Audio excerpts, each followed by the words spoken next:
Hi, I'm Sebastien. I work in retail and I'm a sperm donor. I work in London for a very old-fashioned shirt makers.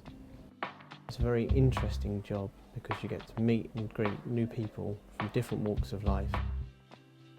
I originally decided to be a sperm donor because of the circumstances of two close friends of my mother. They'd struggled with fertility for quite some time and were going through courses, in fact the third course of IVF. I felt that if I could help out, not necessarily them, but other people, I'd be doing people a service, and I thought something that wouldn't hurt me but would help others.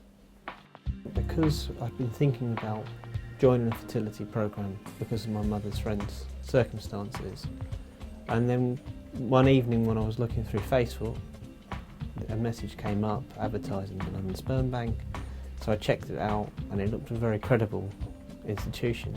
I was impressed with the Harley Street location and what I'd read online about the London Sperm Bank. So when I went in, I was even more impressed by the professionalism and the confidentiality and the cleanness and the attitude of the people that were at the bank. The first and most important part of arriving at Harley Street was that I was greeted and put at ease. The whole process, and particularly the medical and health-wise side of things, are treated.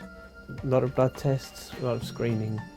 Basically, I felt that donors and potential recipients are in very good hands. On my second visit, I was obviously complimented to be invited back because it meant that my sperm parameters were high enough and that I was suitable for donation. One of the things that really brought the process home to me was the pen sketch. It's a nice way of letting the potential children know who I am, but also a way of showing that there's a bit of care invested on both sides. So I mentioned marathon running, I also mentioned my degrees, my different universities that I'd studied at, the fact that I'd lived abroad, and generally the sort of person that I am. The notion of being contacted when a donor child reaches 18 doesn't frighten me, and to be honest, I'd be open to seeing them. The way I look upon it from my side is that I've just helped two or one person to foster a life that they couldn't have had or given on their own.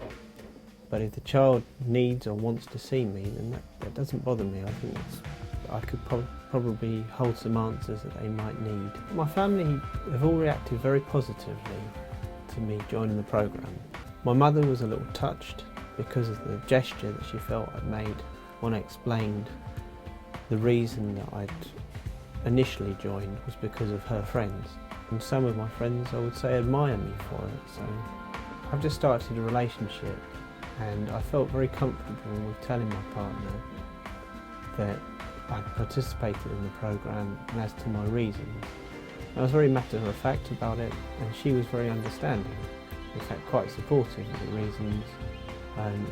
I was quizzed on it, but in actual fact I felt so confident with the fact that I'd made the right decision that it didn't become a stumbling block. In actual fact it was quite a good conversation to have. I think she probably admires me more for having been open about it. The ability to enable another or others to build a family, which for some reason they are unable to do, is quite a significant thing for me to be able to give to another person or to other people. So I think it's quite a splendid thing that I'm able to, without hurting myself at all, to significantly help others.